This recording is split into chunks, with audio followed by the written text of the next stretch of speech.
अच्छा जी, बीएसपी आज कहाँ खड़ी है? बीएसपी आज ऐसी स्थिति में खड़ी है जो 27 में सरकार बनाने जा रही है। कार्यकर्ता है नहीं गांव में। ये इतने कार्यकर्ता आपको कम दिखाई पड़ रहे हैं। क्या ये माननीय बहन जी ने अभी 16 तारीख को एक मीटिंग लेने का काम किया था, जिसमें सभी महत्वपूर्ण लोगों को बहन जी ने बुलाया था।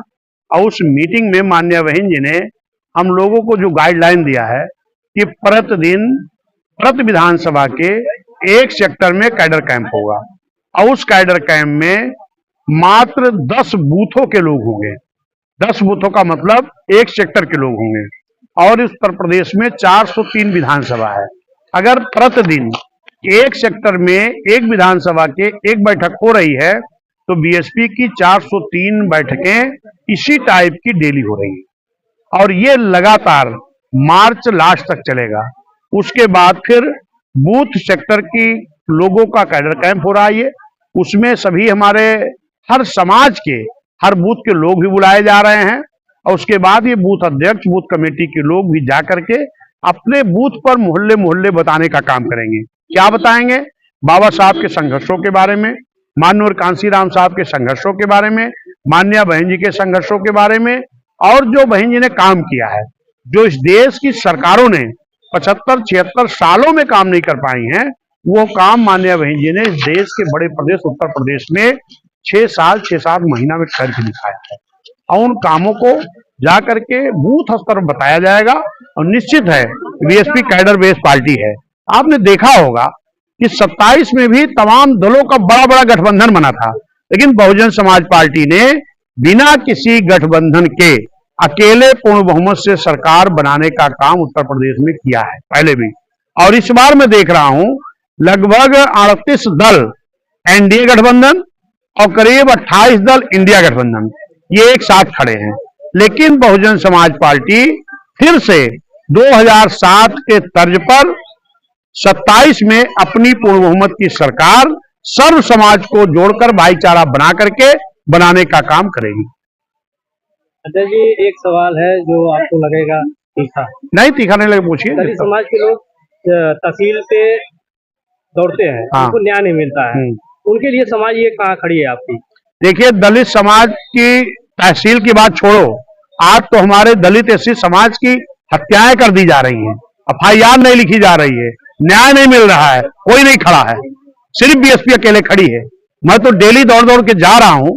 अभी मैं कल सूची निकाल रहा था कि कितनी जगह मैं अध्यक्ष बनने के बाद गया हूं, तो ऐसी हजारों जगह माननीय बहन जी के निर्देश पर मैं गया हूं जहां हमारे लोगों को एफआईआर नहीं हो रही थी, न्याय नहीं मिल रही थी। उनको न्याय दिलाने का काम बहुजन समाज पार्टी ने किया है। अभी ताजी घटना कुछ मैं आपके सामने बताता हूं कि अमेठी में पति पत्नी टीचर थे, उनके मासूम बच्चे थे 2 साल 6 साल के, उन बच्चों की हत्या कर दी गई थी, उन टीचर की हत्या हो गई थी और उनके पत्नी की भी हत्या हो गई थी। कोई नहीं गया, बहुजन समाज पार्टी खड़ी थी। अभी आपके जौनपुर में एक पति पत्नी खेत की सिंचाई करने गए थे और उनकी हत्या करके नहर फेंक दी जाती है। 8 दिन तक उनकी लाश नहीं बरामद करा पाई और वहां ना समाजवादी, ना कांग्रेस आई, ना भाजपा आई, कोई नहीं गया। बहन जी के निर्देश पर बहुजन समाज पार्टी उन पीड़ित परिवार के साथ भी खड़ी रही और 8 दिन के बाद जब बहुजन समाज का प्रतिनिधिमंडल गया है तब जाकर के दोनों लोगों की बॉडी मिली है।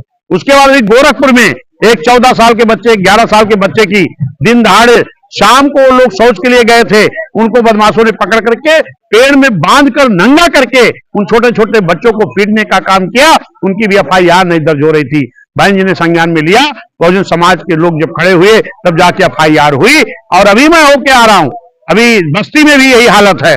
वहां 29 तारीख को एक 19 साल के एससी समाज के बच्चे की, नौजवान की हत्या हो गई और अभी तक उसकी एफआईआर नहीं हो रही थी। बड़े प्रयास के बाद 2 तारीख को एफआईआर हुई, आज 9 दिन हो गया, मुलजिम नहीं गिरफ्तार किए गए। अभी मैं गया था, डीआईजी से बात किया, सीओ से मिलकर, एसओ से मिलकर हमने कह के आए हैं तत्काल मुलजिमों को गिरफ्तार करो, वरना बहुजन समाज पार्टी और आगे कदम उठाने के लिए मजबूर होगी।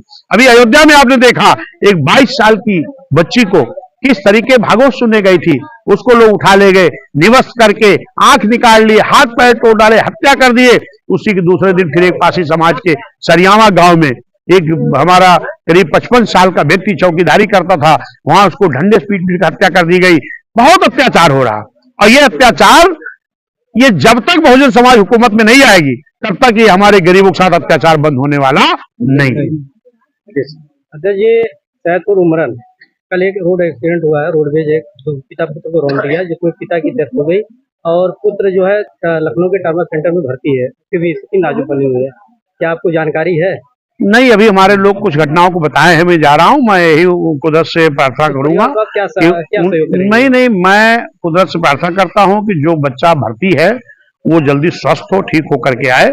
और बहुजन समाज पार्टी, हमारे यहाँ इधर रामनयन निर्दोष जी है, यहाँ की हमारी कमेटी है, ये सारे लोग जो भी पेड़ पौधा, अभी मैं खुद ही निकल रहा हूँ, 2-3 जगह इन लोगों ने नोट किया है, मैं उनके घर जा रहा हूँ, उनके मिल करके उनके परिवार को सांत्वना देंगे और जो भी सहयोग होगा हमसे वो सहयोग भी हम करने का शुक्रिया।